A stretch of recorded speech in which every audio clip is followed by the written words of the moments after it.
Sarah makes $97,000 a year. Marcus makes $380,000. And David makes $500,000 a year.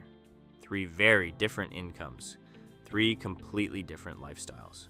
And one thing they all have in common. All three of them are broke. Not poor, broke. And by the end of this video, you're going to understand exactly why more income will never, and I mean never, fix the problem you think it's going to fix. Because income creates the illusion. Behavior creates the wealth. Let's start with Sarah. Sarah is 29. She lives in Chicago. She's a marketing manager and she's worked hard to get where she is. Her salary? $97,000 a year. On paper, that's good money. Top 20% of earners in her age group. But Sarah feels broke, and here's why. Let's do the math together, because nobody does the math. $97,000 a year gross. After federal taxes, state taxes, and her 401k contribution. Sarah takes home about $5,900 a month. That's it, $5,900. Now let's spend it. Rent on her one-bedroom apartment, $1,800. That's the cheap-ish part of the city. She's already compromising. Her car payment and insurance, $700. Student loans from her marketing degree, $450 every single month. Groceries and eating out, $600. Health insurance copays, utilities, phone, internet, $400. Subscriptions, Netflix, Spotify, gym, 2 streaming services, cloud storage, $120. Add it up. Sarah has spent $4,070 before she's had fun, before she's bought clothes, before she's saved a single dollar. She has about $1,500 left. Sounds okay, right? Except Sarah has a life. Friends get married, $500 for the weekend. Her car needs new tires, $400. Her cat gets sick, $300. She flies home for Christmas, $600. And suddenly, at the end of the year, Sarah has saved $3,200. That's her entire emergency fund, her entire financial cushion. At 29 years old, making $97,000 a year. Here's what's really messed up, though. Sarah doesn't feel poor. She feels middle. She feels like if she could just make $120,000, everything would be fine. This is the psychological trap Sarah is comparing up. She's looking at her friends making $150, $200. She's watching Instagram. She's not comparing herself to the median American household, which is about $75,000, by the way. She's comparing herself to people richer than her and losing. But maybe Sarah is right. Maybe she just needs to earn more. So let's meet Marcus. He makes nearly 4 times what Sarah makes. Guess what his bank account says. Marcus is 34, lives in New York City. He's a management consultant.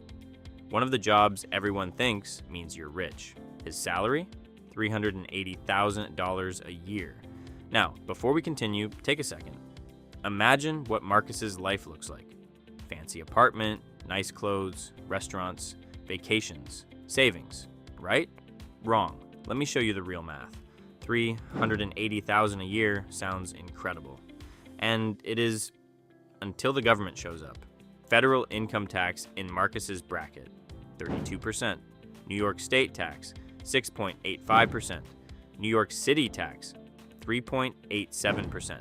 Social Security and Medicare, about 6.2% combined on most of that. By the time Uncle Sam, Governor Hochul, and Mayor Adams are done with him, Marcus is taking home about $210,000 a year. Still a lot of money, absolutely, but not $380,000. Now let's spend it. Marcus's apartment in Manhattan, $5,500 a month. Not luxurious, not a penthouse, just a nice 1-bedroom in a decent neighborhood. Lunch every day because he's working 90-hour weeks and doesn't have time to cook. $25 a meal, 5 days a week, 50 weeks a year. That's $6,250 just on lunch. He takes 2 vacations a year because he has to, or he'd burn out. Each one about $6,000. That's $12,000. His car, because even in New York, Marcus wants the BW. $800 a month.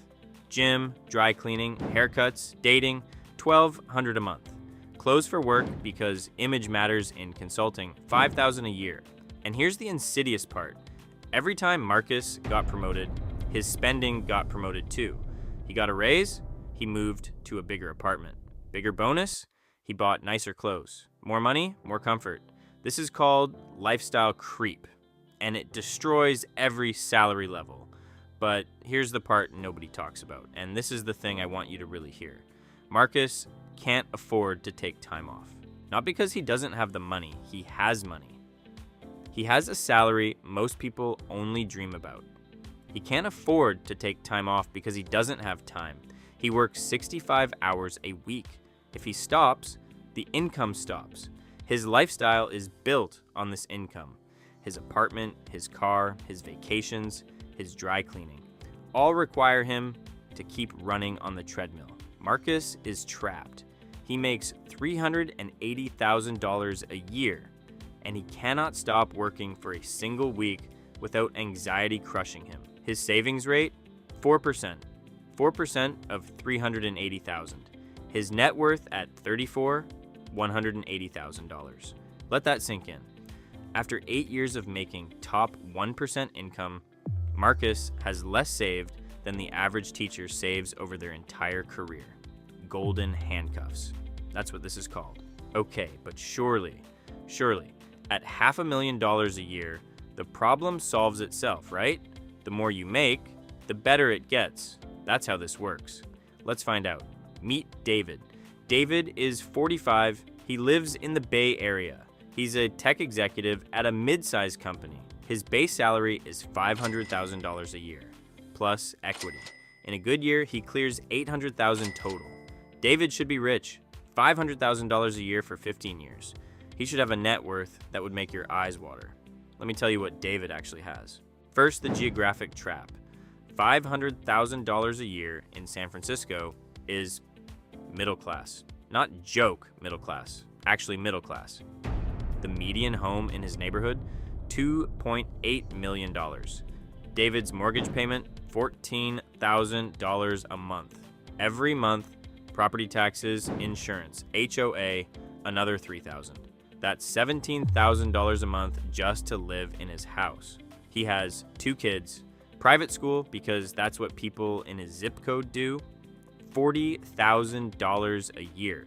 Each, total, $80,000 a year in education alone. His wife stopped working to raise the kids. That was a choice they made when she was earning $120,000. They figured they could afford it. They can, barely.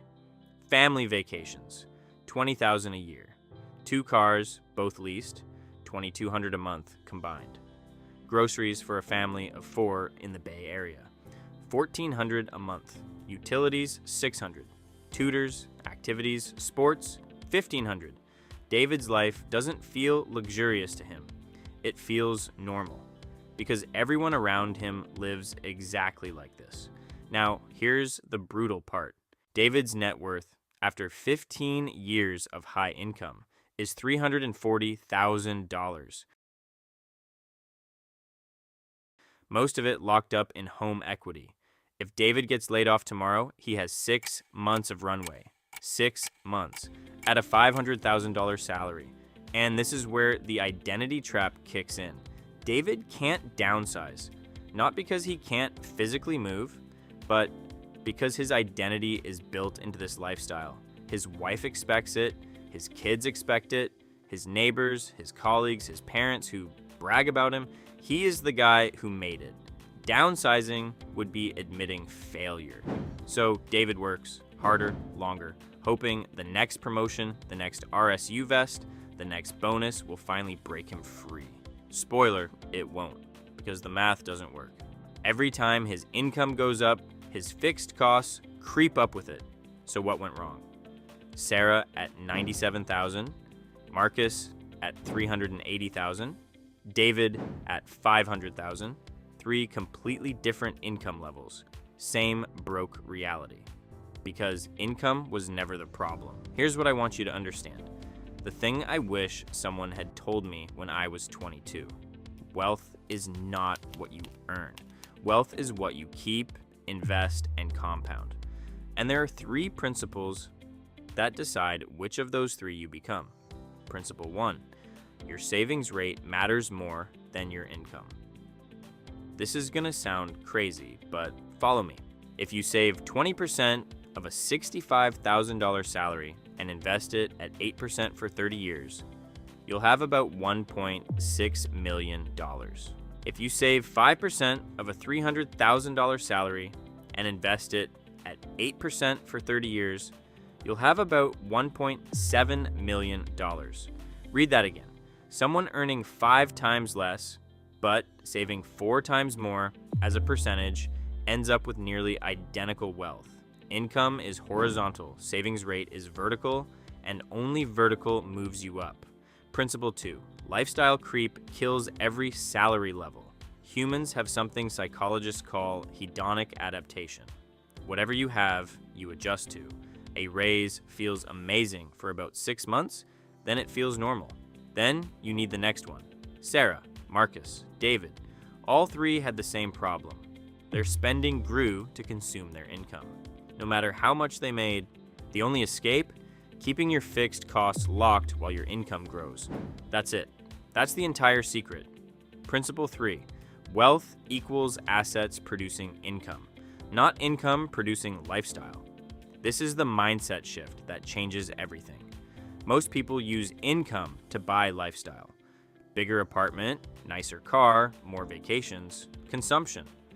Wealthy people use income to buy assets, index funds, real estate, businesses, things that produce more income. The goal isn't to earn $500,000 a year. The goal is to own enough assets that you no longer need to. Now, let me introduce you to one more person. Her name is Emma. She's 32. She makes $65,000 a year as a graphic designer. Her net worth, $180,000. More than Marcus, at 83% less income. How? She lives on 60% of what she makes. She invests 25%. She keeps her rent under $1,000. She drives a used car. She cooks most meals. She doesn't feel deprived. She feels free because she's building something. Income creates the illusion. Behavior creates the wealth. The question isn't, how do I make more? The question is, how do I keep more and make my money work for me? If you want the exact framework Emma uses, the 50-30-20 system, I've put a free template in the description. Grab it, use it. It's the same one I use.